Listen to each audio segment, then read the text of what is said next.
that is here for this program, this conference, and we are grateful to the hosts and to the guests and to our guests that came from abroad for giving us this time.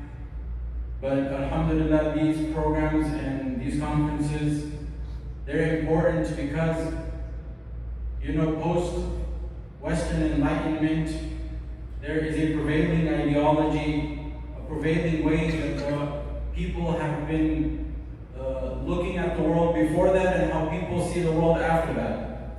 And it's important that we as Muslims understand the paradigms that have shifted, right? The outlooks, the worldviews that have changed. And we need to understand what aligns with our deen and what contradicts our deen. Only then will we be able to make better decisions. We will be able to go forward according to the wahi that is given to us when we can understand that what it is that contradicts what we have been given by Allah subhanahu wa ta'ala and what is in line with it. Now we'll be diving into liberalism, one of the prevailing worldviews, ideologies, political ideologies really. It's a political ideology, but then it has repercussions in your culture and looks and how we view religion, our beliefs, and then even in the modern world, in the current times, it has effects also even in language. But we'll get into all of that, all of the details, what it is, what we mean. We've had a lot of questions coming in. What do you mean by, why you guys want to talk about liberalism? Democrat, Republican. So, inshallah, we'll get into what we're actually talking about. It's more of a philosophical discussion, and we hope that, inshallah, it's insightful for everyone that is here. Throughout the program, inshallah, we want everybody to think their questions, listen, and they'll have questions that come up. There is a link, inshallah, that they can go to and put their questions in, and inshallah, their questions will be answered throughout the program. The guest we have with us today, the first talk will be given by our esteemed guest, Mufti Tofael Nuruddin. He's an instructor at Baitul Hamd Institute in New York, and he's said to mention that he's Canadian as well.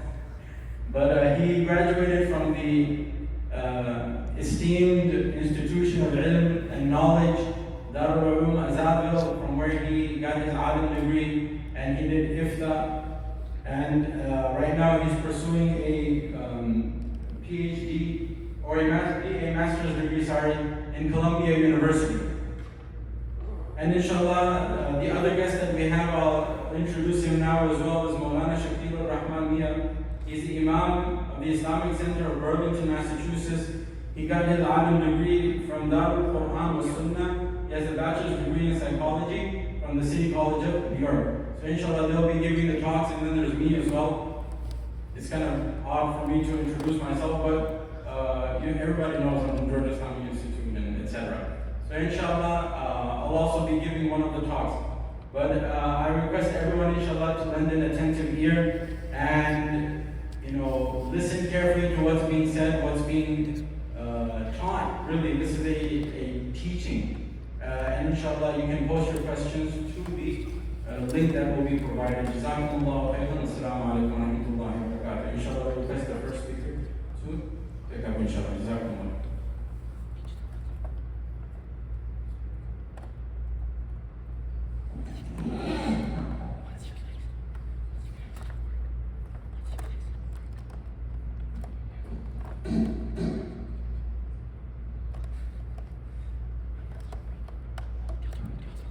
Recording in progress. Alhamdulillah, nahmaduhu wa nasta'inuhu wa nastaghfiruh wa nu'minu bihi wa natawakkalu alayhi wa na'udhu billahi min shururi anfusina wa min sayyiati a'malina. Man yahdihillahu fala mudilla lahu wa man yudlil fala hadiya lahu. Wa nashhadu an la ilaha illallah wahdahu la sharika lahu wa nashhadu anna sayyidina Maulana Muhammadan abduhu wa rasuluh sallallahu alayhi wa ala alihi wa ashabihi wa baraka wa sallama tasliman kathiran kathira. Amma ba'd. My dear respected brothers, elders, youngsters, sisters, and dear ulama kiram, assalamu alaikum wa rahmatullahi wa barakatuh. So inshallah, what we will do is we'll get straight, inshallah, to our presentation and introduce basically what are we talking about. A lot of people might wonder, when we talk about liberalism, what are we talking about? Right? And that's the first thing that I kind of want to present to us.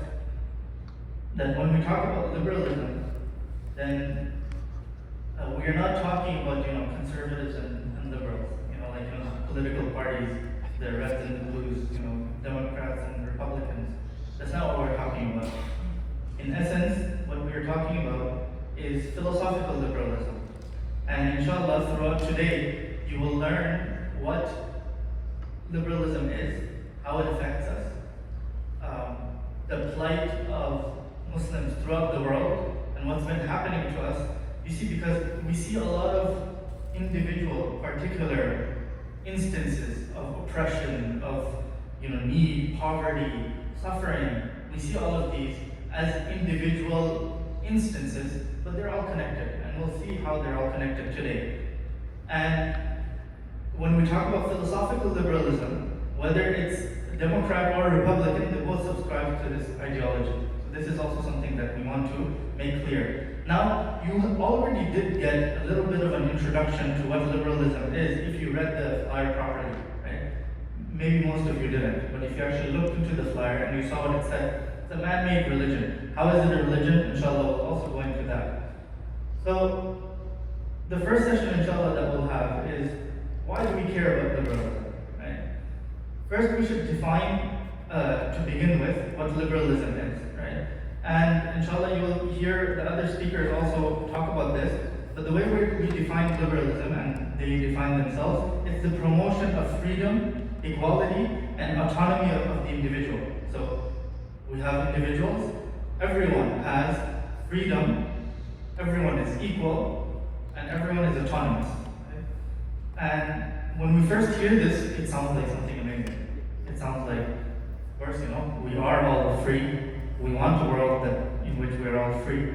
We want a world in which, we're all equal. We want a world in which we're all autonomous. But what we will do is we will take this nice, banner, and we'll go a little deeper in it. We'll analyze it. What does it really mean? And can we truly be any of these three things? So the short answer to why should we care is because it affects us in all aspects of life. How it affects us, inshallah, we'll see, right? If we go back to the definition, then we see that it's the promotion of the freedom, equality, and autonomy of the individual, right? So in essence, it promotes individualism. If you look at a lot of liberal societies, like for example, America is a liberal society, and inshallah, will talk more about the genesis, how liberalism started as an ideology in the European lands and how it was brought to the U.S. But America is an example of a liberal society.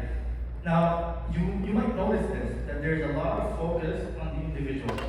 If you look at the Human Rights Charter and the 30 articles that are there, it talks about the rights of the individual.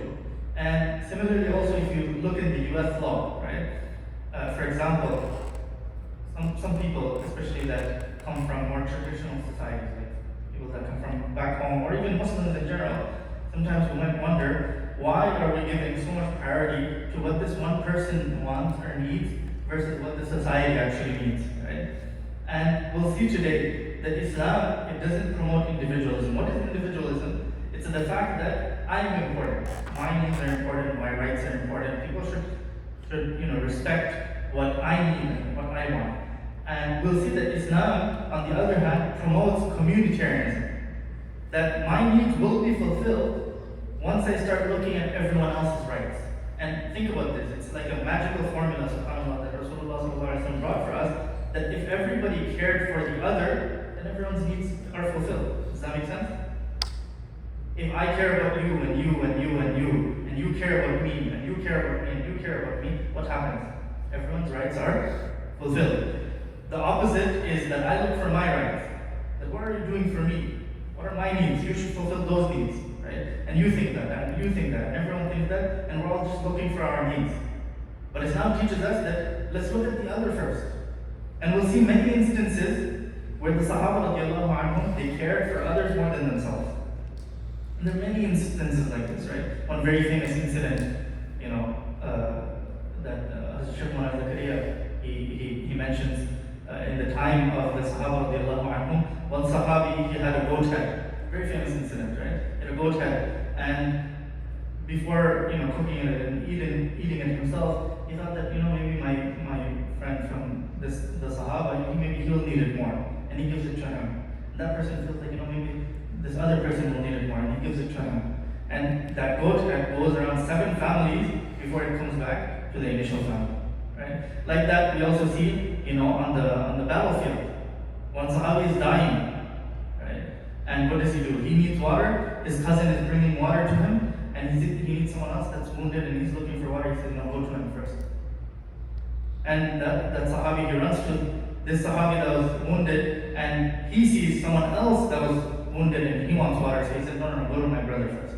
By the time he reaches the third person, that third Sahabi dies. He tries to come back to the second person. He also passes away. Comes back to his cousin, and he also passed away. Right? So we saw that, and Allah subhanahu wa ta'ala describes the Sahaba radiallahu anhum like this as well, right? يُؤْثِرُونَ عَلَىٰ أَنفُسِهِمْ وَلَوْ كَانَ بِهِمْ خَصَاصَةٌ. That they give preference to other people, even though they might have a need. And we see many, many, many occasions and instances like this amongst the Sahaba radiallahu anhum. If one fundamental change that we can see that Rasulullah sallallahu alaihi wasallam brought to people, it was this, right? This is one of the fundamental changes that Rasulullah sallallahu alaihi wasallam brought to society. People before him, they always used to want their rights and their wants and their needs, and the rich and the powerful, they would prey on the weak and the poor. But Rasulullah sallallahu alaihi wasallam came and he changed all of that. He created this fraternity, this brotherhood, this compassion, this unity, this love. Right?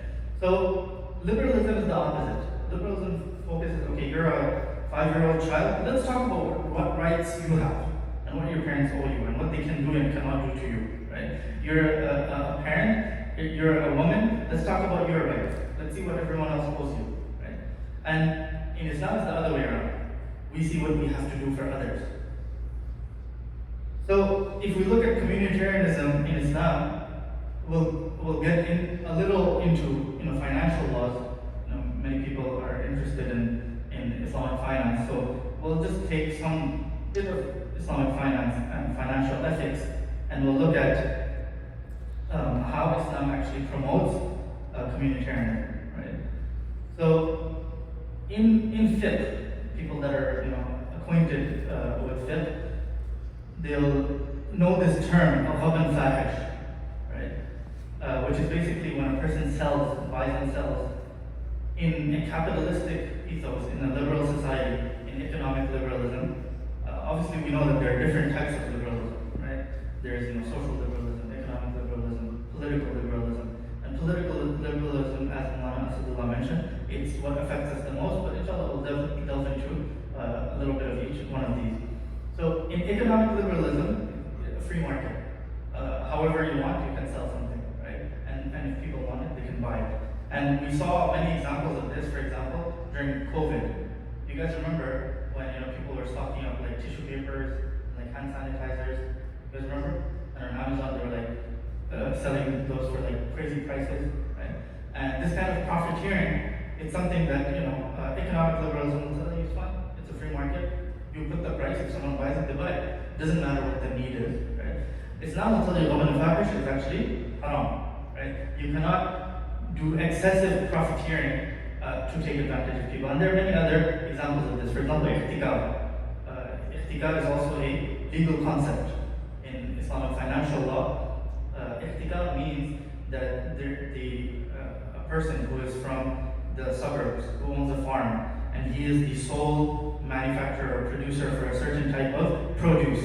And what he does is he hoards it so that the market prices go up like crazy so that he can sell it for a higher price. Right? So this is ihtikar. Ihtikar is also haram. In Sahih Muslim, the Prophet ﷺ says in a hadith, al-muhtakiru mal'oon. The person who does ihtikar, he is actually cursed by Allah subhanahu wa ta'ala. And there are many, many other hadiths like that. Like that, there's also a legal maxim, a qa'ida fiqhiyya that says al-ghunm bil-ghunm, right? Al-ghunm bil-ghunm, very, very common sentence. If anybody studied al-hidayah or any kind of advanced fiqh, you hear it all the time. Which means that basically a person can only earn profits if they also have a share in the risks. If they share the risks, then they can earn the profits. Otherwise, it becomes haram. So like this, we see throughout Islamic financial law, and the biggest one that we know of is riba. Right? What is riba and why is it haram? A lot of people ask this question. Right? Why did Allah make interest haram? Right? It's so difficult to buy properties and to buy cars without getting into riba. Why is it even haram? Right? And if you look at it philosophically, you will see why Allah subhanahu wa ta'ala, the deep wisdom behind why Allah subhanahu wa ta'ala is so, to the point that He says, that if you don't obey the laws of usury, of interest, then declare war on Allah subhanahu wa ta'ala. Why is He saying this? Why is there so much, people can commit zina, people can commit, murder, but Allah subhanahu wa ta'ala doesn't say this to those type of people. The person who engages in interest is saying, why is there so much, emphasis on this? And if we look at what interest is, you really break it down. What happens is that you have a poor person, right? Who borrows? What kind of person borrows? One who doesn't have money, right? So he needs to borrow money. So this is the needy, the poor. And then who lends? Someone who has excess money, right? He has, his financial settled, and he has some extra money that he can lend to somebody, right? So that's the rich. And when you have interest, it makes sure that the rich keeps getting more, and the poor has to give even more, and he becomes even needier. Does that make sense? So it kind of separates and widens this gap between the rich and the poor. And this is why it's known as a type of dhulm. It's a type of oppression. And in Islamic law, any smallest type of riba, this is why it's not only haram, but there are very, very, very, very harsh hadith against someone who engages in that. The Prophet says in one Sahih hadith that it's worse than committing zina 36 times. Right? So this is why, because it creates this kind of dhulm in society. And let's remember that Islam focuses on the entire community. Right? We want a healthy society. We want a healthy, united, compassionate community. I also argue that this is not something that only Islam has. If you look at any kind of traditional society throughout history, throughout mankind, you will see that the focus was always on not the individual, but the family and the community in general. When they have tribal systems, there was a focus on the tribes, right? And through the tribe, you would see that the individual also is strengthened. In English, actually, we have the same, right? That it takes an entire village to raise a child. So when we understand that we are not just individuals, rather we are, and we'll go more into this when we talk about the contradictions of liberalism, but when we realize that we're not just individuals and we're connected to others, then we will see that throughout history, all other societies also thought the same. So if you look at, communitarianism in indigenous traditions, so since we're in North America, if you look at the indigenous native tribes that lived here, then you will see that Simon Lemoyne, he was a French missionary. So they came from there and they wanted to colonize the local people. And one thing that surprised them, and he says that there are no hospitals that are needed amongst them, because there are neither mendicants nor paupers. Basically, there are no poor people, as long as there are rich people amongst them. So if there's even one rich person, then that suffices for the entire village. Right? A whole village must be without corn before any individual can be, obliged to endure privation. So we see that if anybody had anything, that means the entire village has it.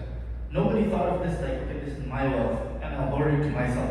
Rather, what can I do for my village with it? What can I do for my tribe with it? What can I do for my community with it? So they didn't need, hospitals, because as long as there was one person who was able, financially able, then he would take care of the rest. Right? And they also had this idea of how you conceptualize wealth. So the way they understood wealth, that it was demonstrated by how much leaders gave away to people, not by how much they hoarded. How do we define wealth today? If somebody is asked, what is a wealthy person? What are you going to say? What's a wealthy person? Anyone? lot of savings. A lot of savings. A lot of savings, right? A high net worth, right? That's how we consider what this person is.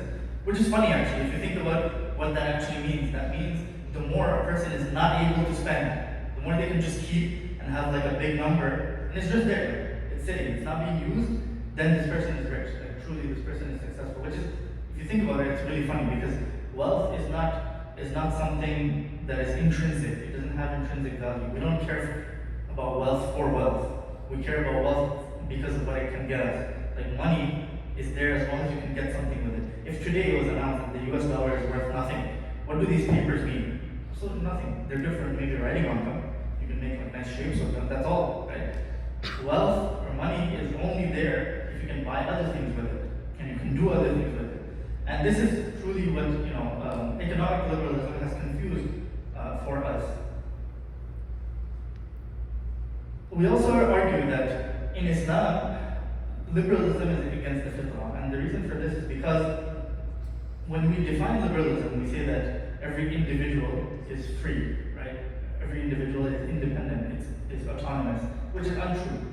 In essence, me and you, we are all dependent upon each other. And if you think about it, the way we know this in Arabic, the word insan, does anyone know where al-insan, what's the masdar, what's the root word for al-insan? Let's take someone who hasn't studied Arabic. Did you ever hear it in any speech or lecture? Forgetful? Forgetful? Like? No, this was actually a common fallacy. A lot of people think it comes from nisyan, which is wrong. They say al-insanu, yuqalu lil-insani insana, لأنه كثير النسيان. This is actually not true. If you look at the root letters, nasiya and anisa, it's two different root letters. Does anyone know? It comes from al-uns. Al-uns means love. The nature, the inherent nature of human beings, and in anthropological studies, they've also shown that we are actually cooperative beings. And in cognitive studies as well, if anybody takes any random course in the philosophy of cognitive science, you'll see that what makes human intelligence so unique is our ability to cooperate. So we're cooperative beings. We can communicate, we can talk to each other, we can do projects together, we can build things together. This is what makes us unique. If you compare like dogs and cats and crocodiles, they're not able to do it at the level that we can do it. They're not that sophisticated in their cooperation. So by essence, by our fitrah, by our nature, our human nature is against autonomy. We are not autonomous beings. Another proof, if anybody here is Bangladeshi, is anyone here Bangladeshi? Speak Bengali? Okay. How do you say human being in Bangla? Manush, right? Manush is actually taken from the Arabic word matnus. And matnus again is a being that is loved and cared for and close to, that we feel closeness to. Right? So we see that within our languages, it's integrated as well. That we are social beings. We are people that are interdependent. What happens to a person? I mean, maybe most of you are not PhDs in psychology, but I can ask you this very basic question. Everybody will know the answer to this. What happens to a person if you leave them in solitary confinement for 12 years? You put them in a room, let them have their food and water and everything. What will happen to them? They'll go crazy. They'll go insane. Why? Because by nature, we are not individualistic beings. So this whole idea of autonomy is false. It's completely against our fitrah, completely against our human nature. Along with that, there are also inherent logical contradictions within liberalism, right? The question was, why do we care about liberalism? You'll see why. Because it's incoherent, it's unnatural, it's incoherent in its system, right? So this whole idea that we are all equal. Are we all equal?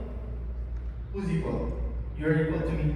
We are all equal. We're not equal. Every two individuals that are born are essentially unequal. Some people are born into rich families. Some people are born into poor families. Some people are born in America. Some people are born back home. Some people have certain economic advantages. Some people have certain economic disadvantages. Some people are born stronger. Right? They have more muscles. Right? Some people, mashallah, they're partan. They grow up and they're already built. Right? And some people, they're not so built. And you have some people that are intelligent. As they're born, they're just naturally intelligent. Intelligence is not something we want. It's not something we work hard for. Right? We're born like that. other person is not that intelligent. So we are inherently and fundamentally we're unequal. Now Islam caters to that. Islam acknowledges that. Islam says we know that we're not equal. How do we deal with it? But liberal society would have you believe that no, we're all equal.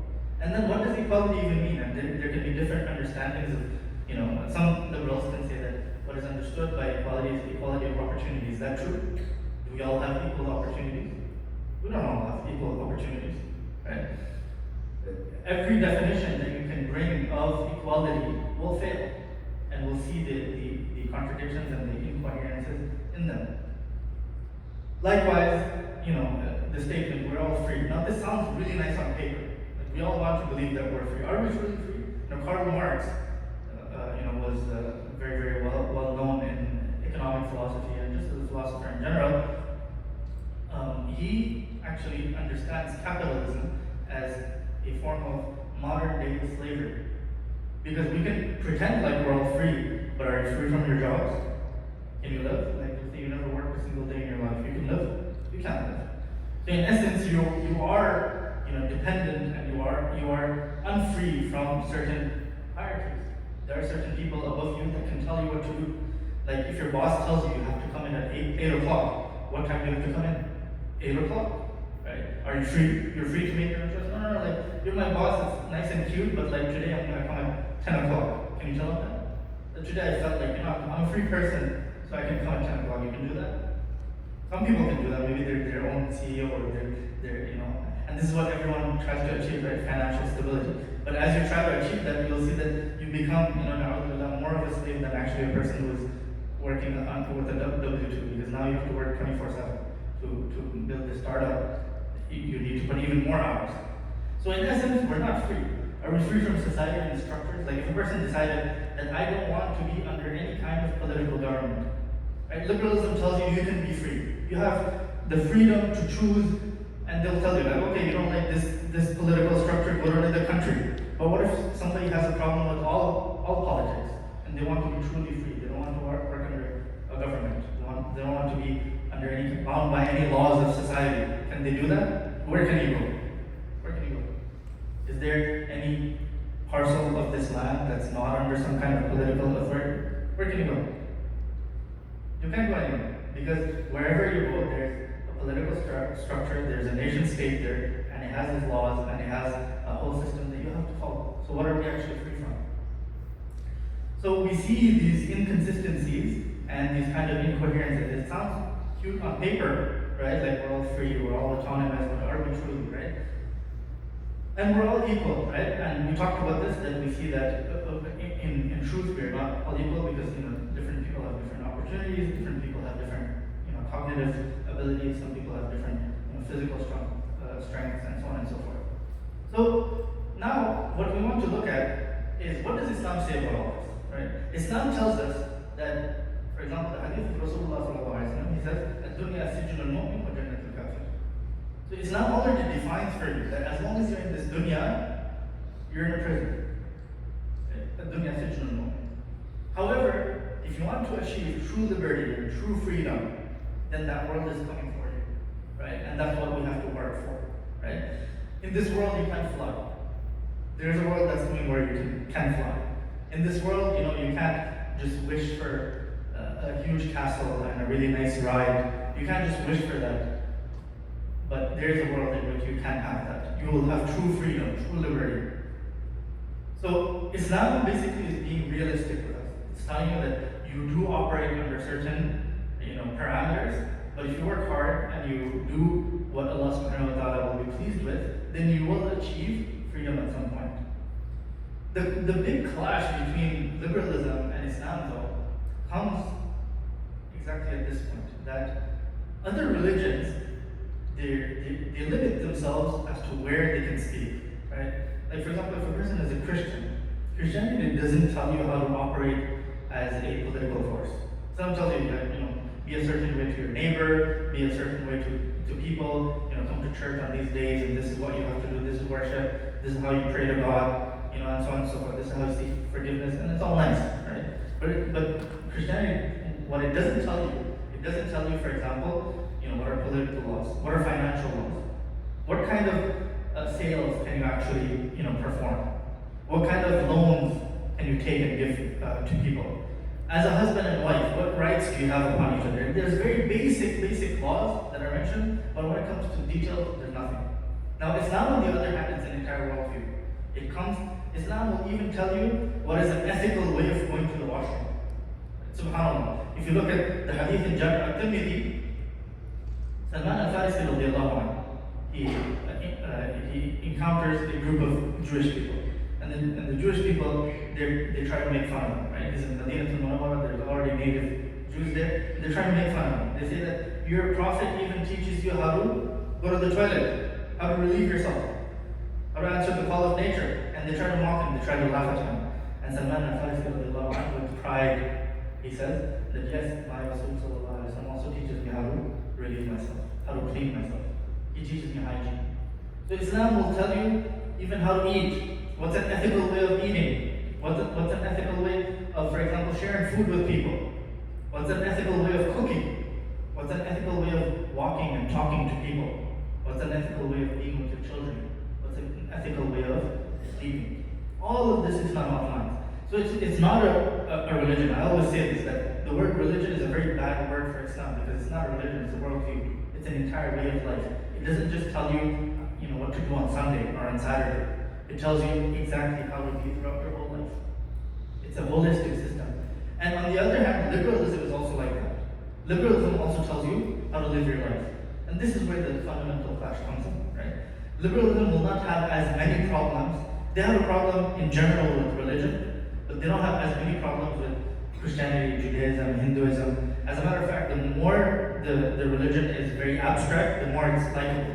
Like for example, Buddhism, right? Like Buddhism really doesn't tell you much about a whole lot of things. It tells you, for example, like meditation and what kind of philosophy you should be operating with, and so on and so forth, what kind of mindset you should have. But it has absolutely nothing to say about, for example, how you go to the washroom, or how what your financial structure should look like, what the economy should be like. It has nothing to say on those things.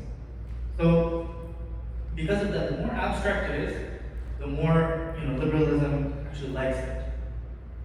So that's the fundamental problem, this clash. And inshallah, in the session, the final session in which I'll be speaking, we'll go into detail. We'll go into exactly what Islam says about, for example, like a legal system.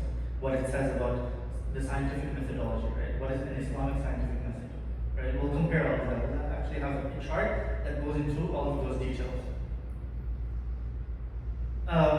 Now, this is the biggest reason why we should care, right? That liberalism, in its definition, it tells you that we're all free to do whatever we want, except that we cannot subscribe to anything other than liberalism. And if you do, then you have no more rights. Then we will do whatever it takes. And inshallah, more in detail about this, you will see that the founders, the founding fathers of liberalism, you will see what they say. For example, Hobbes and John Locke, what they have to say about people that don't abide by a liberal system, that are not within a political structure that they describe. As a matter of fact, they used, if you read it, it's extremely racist, but they used the natives, the indigenous people in America as an example. That they're in the state of nature and they don't have these rights. They don't have a right to property, they don't have a right to safety, and therefore you can do whatever you want to them. Because in essence, they're not even treated as humans. Right? And so that's where their political and military ethics come in. Right? So if somebody doesn't subscribe to liberalization, what happens? There's violent and military means that are taken. We say that a woman cannot cover themselves. This is a liberal way of seeing things, that she can wear whatever she wants.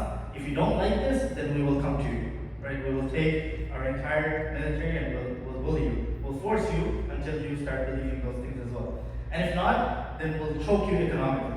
We'll stop any kind of aid. We won't give you any kind of aid. We won't trade with you to the point that there's poverty and hunger, and you see people dying from those. You see that kind of suffering, right? As long as you don't subscribe to our mentality, this is what we'll do to you.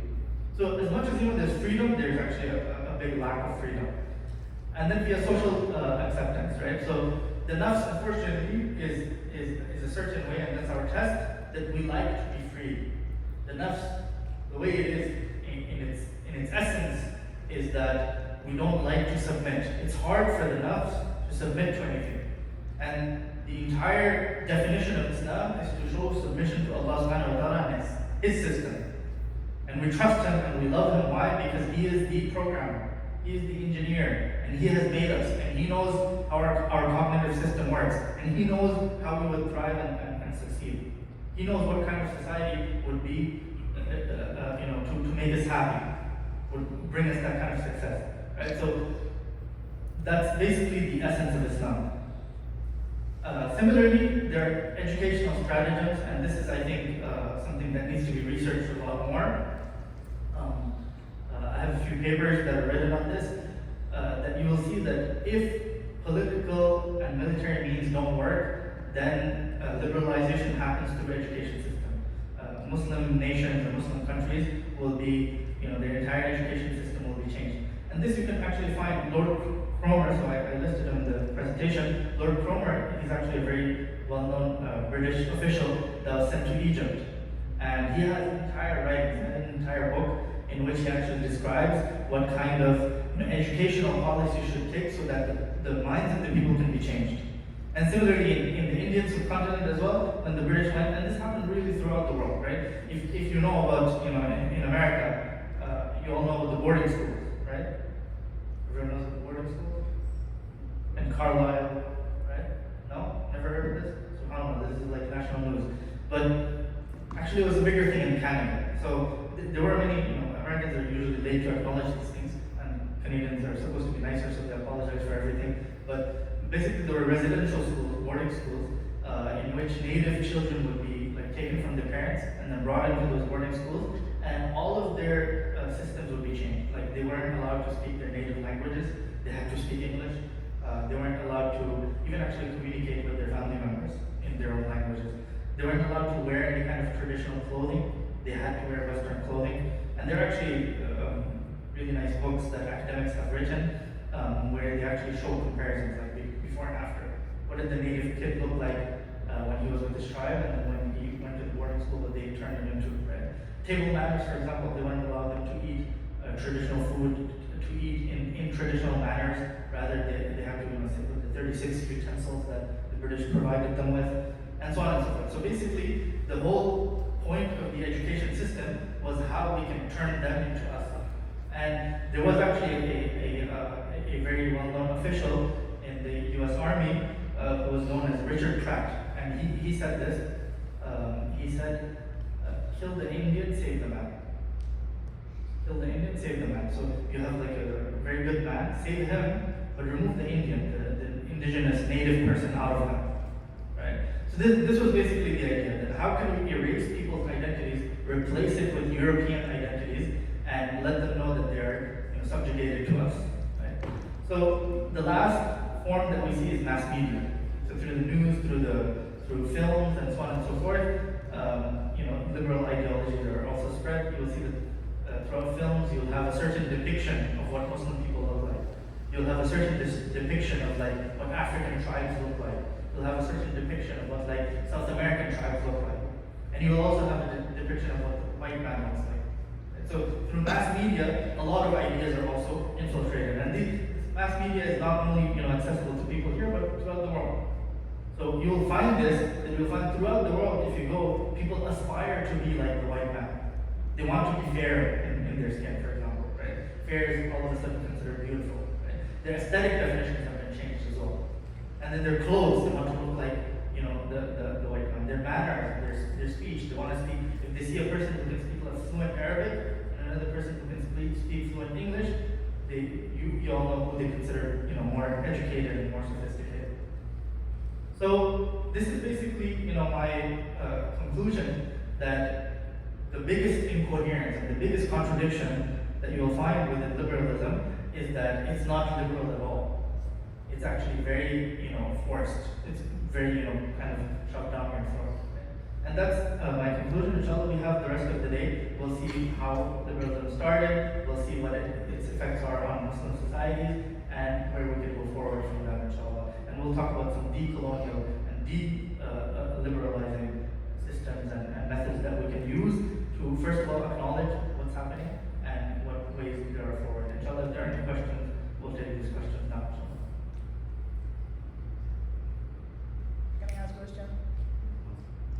Assalamu alaikum wa rahmatullahi wa barakatuh. Jazakumullah khairan, Mufti Tofael, for your speech.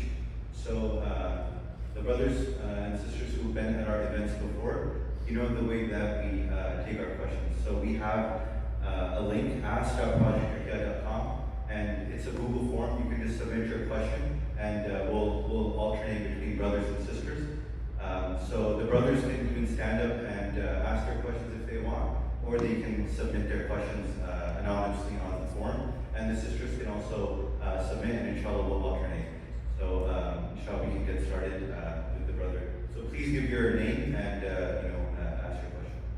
Yes, my name is Syed Imam. I'm from Pakistan, and I have a second question. Ask it. Yeah, go ahead. Huh? Go ahead. You can hear me, right? Yeah, if you want to come forward a bit, it'll be easier to hear. All right. So you mentioned. I just want to say one thing. Islam is the best religion, but we are the best Muslim. And you mentioned about give the example of the Sahaba, one wants to give the water to another, the third one, everyone died. What do you think about that one? Is good or bad?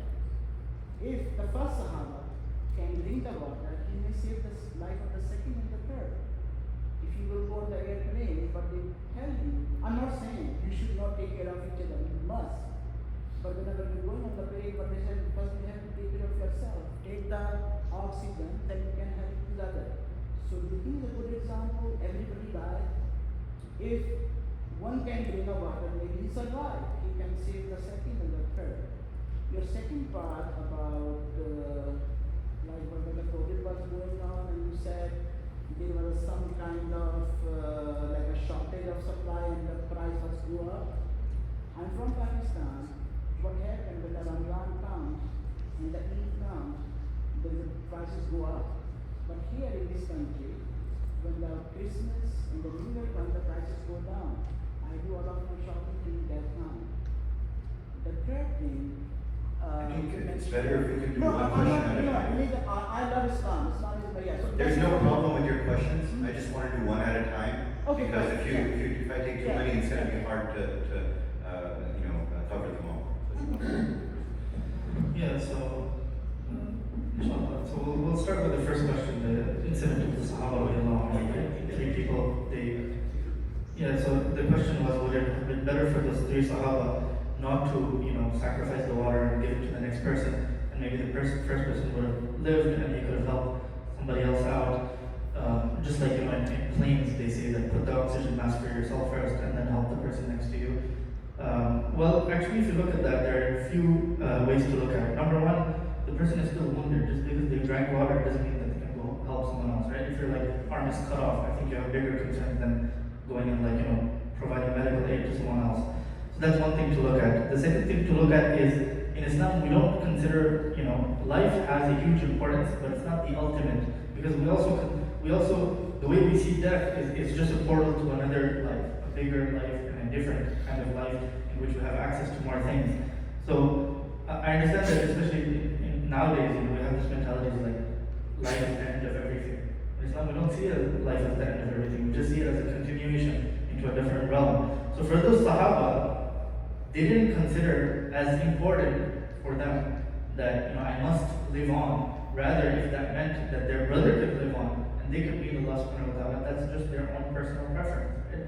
So there's not an issue with that. But I think it still goes back to the first point, which is a practical aspect, that could they have really helped other people. And finally, what I would say is that obviously this is a case-by-case scenario, right? Me and you can sit here and we can hypothesize as much as we want and theorize what could this person have done and so on and so forth.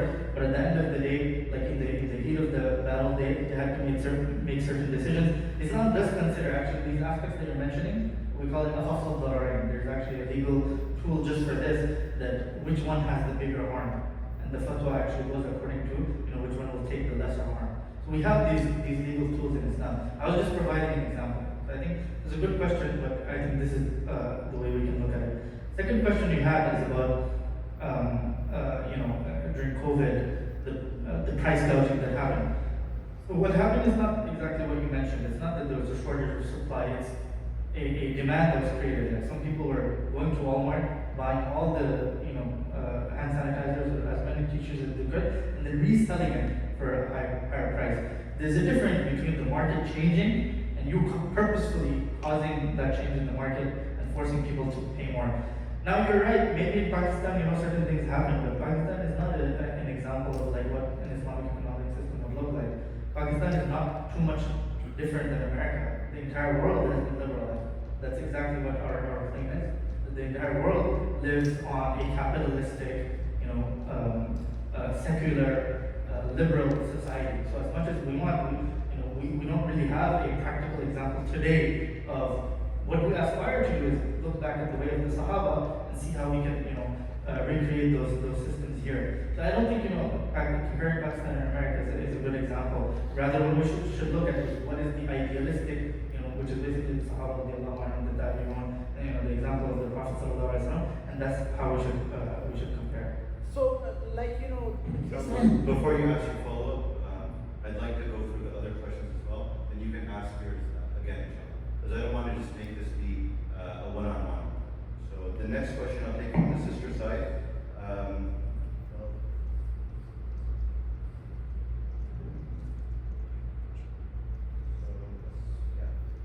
So the question from the sister side is Islam opposed to modernity? So just to preface that, it would be good for us to keep the questions related to the topic, but it depends what you mean by modernity, and Islam is never absolutely contradictory to any of these philosophies. Like, is Islam completely opposed to capitalism? No. Is it completely opposed to socialism? No. Is it completely opposed to liberalism? No. There's a lot of intersections. There's things that Islam will say that we will also say. Like, for example, if we talk about like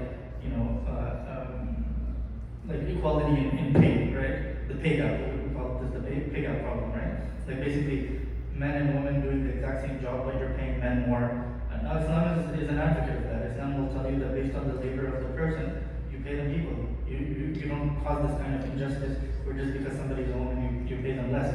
So you'll see a lot of things that we share, but there's also a lot of fundamental differences. Just because we find like some commonalities, it doesn't mean that we accept the whole system wholesale. It also means we don't reject the system wholesale as well. There's a lot of good aspects that you'll find in liberalism, but there's also a lot of aspects that we must reject as well. So Islam, depending on what you mean by modernity, in some senses it does oppose it, and in some senses it doesn't. It doesn't oppose it, but you'd have to define modernity first for that. Question from the other side. You have described how liberalism is antithetical to the Islamic worldview. Does that mean that Islam is closer to its philosophical counterpart, socialism/communism? So again, the answer is no. The point that we were making, well, first of all, liberalism is not necessarily like its philosophical opposition is not necessarily communism and socialism, because those are economic stances, right? So you can say it's capitalism opposed to communism or socialism. But Islam has its own philosophy. Islam has its own system. Islam has its own set of ethics. It has its own political philosophy. It has its own metaphysics and its ontology, epistemology, right? It has its own system. And inshallah, in the last talk, this is actually what we're going to discuss. We're actually going to go through the specifics. We're going to see what Islam says about some of these things, and what the liberal or modern worldview says, and where the clash comes. So the answer is no. Like it doesn't mean that it completely aligns itself with socialism. In some aspects, it aligns with capitalism. In some aspects, it aligns with socialism. So inshallah, I'll take one question from the brother side live. So if anyone wants to ask a question, even if you asked it already on the Google Forms, you can still stand up and ask. Anyone? Can I ask another question? You did Sure. not give me the answer. I'm not satisfied with your answer. And I'm going to ask you one more question. There's the problem. You said that Islam, I think that Islam is the best religion. And as I told you, we are the worst Muslim. You said we have the ways of going to the bathroom and cleaning and everything. I have personal experience when I visit Islamic countries, they have the worst bathroom. why they have the Christian and the Yeah, so I think the brother asked to answer the question, and I'll summarize it. He said that just because we are able to point out instances of people not following Islam in Muslim countries, That I understand. yeah, That I because understand. Islam, right here, we're talking about things at a theoretical level, right? No, every single Muslim country, they have the worst bathroom. Maybe the Dubai, they are now doing it. And he also mentioned that as a Muslim, for us I think the word is not for us like kind of the exam, right? And for those who are the non-Muslim, they have why we say like that, why we don't get successful in the life and help other people. That's the reason we are behind for this question. So can you give the question in one sentence? Okay, question is, he mentioned that for us Muslims, this word is kind of the exam of something, like imtihan, the exam, Yes. and we shouldn't get, I think, the comfort or the wealth or something like that. Our wealth is in heaven, something like that. Who said you can't? Who said you can't become wealthy in this world? No, you said something like that, the women slogan, what they are the moment. They should, I don't know, you said something like that, I'm not able to recall. So he mentioned that he was not, when he said that this dunya is like every person here is restricted, right? Right. And a believer, he accepts right from the beginning that a believer has these restrictions. Whereas liberalism makes it seem that the person is free in this world. So it doesn't mean that, don't do anything in this world, just accept your shackles and live like subjugated and then only aim for the akhirah. It means in light of the next world, this world that you have shackles, but you still try, you can still try to achieve in this dunya as well, right? But the real life is the akhirah. That's what he was mentioning. So I have a last question. What is your thought about those who are doing 5 or 10 umrahs and like a 6 or 7 hajj, and those who is doing 1 hajj and 1 umrah and the remaining money is distributing to the poor people? Which one is better? I want to keep the questions focused on liberalism. I'm sorry to do this, but I don't want to have like a continuous, like back and forth. So one question, one sentence. Let's try to keep our questions clear, concise, one sentence, and focused on the topic. And inshallah, then we'll go like that. So I'm going to take one more question from the submissions. So you mentioned that interest is wrong, and today Islamic Bank is doing the same, just changing the name to profit. They don't share the loss. Is that completely Islamic? Also, if the commodities are being sold and we agree to pay a certain amount, is that the same as borrowing cash and paying cash back?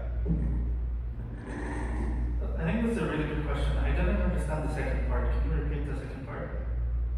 Also, if commodities are being sold and we agree to pay a certain amount, is that the same as borrowing cash and paying cash back? Like cash on cash? It's not the same. But in any case, I think the question is that when we go through Islamic banks or Islamic financial schemes, you're kind of replacing the terms and calling it profit. That's not exactly what happens actually at all. It depends what kind of model you're following, whether it's a Modernism scheme or a Musharaka scheme, or is it an Ihya Modernism. There are different types of schemes and there's nuances to those. However, I do agree with the overall broader philosophy, which is the fact that even if you've used these legal systems, these financial tools that Islam has allowed us to use to still sell the house or the commodity at a higher price, then in essence what we're not doing is going back to the original system, right? The original system was like this. The original system is the price of this house is $400,000. Somebody lends you $400,000 and pays you back $400,000. So at the end of the day, you're buying it for $400,000. And you're right that even whether it's a Mudaraba or Musharaka scheme, at the end of the day, you're still paying a larger amount. Like if we hindsight, if we look in 25 years, you've still paid like let's say $800,000 with the profit and the original price. So ideally, it shouldn't be like this. However, Islamic banks do go through certain struggles, for which reason they actually have to subscribe to these. I don't work for an Islamic bank, so I'm not going to represent them, but there is a lot more nuance to this. If you're interested in knowing more about this, I do suggest you take like a brief course in Islamic finance and you study under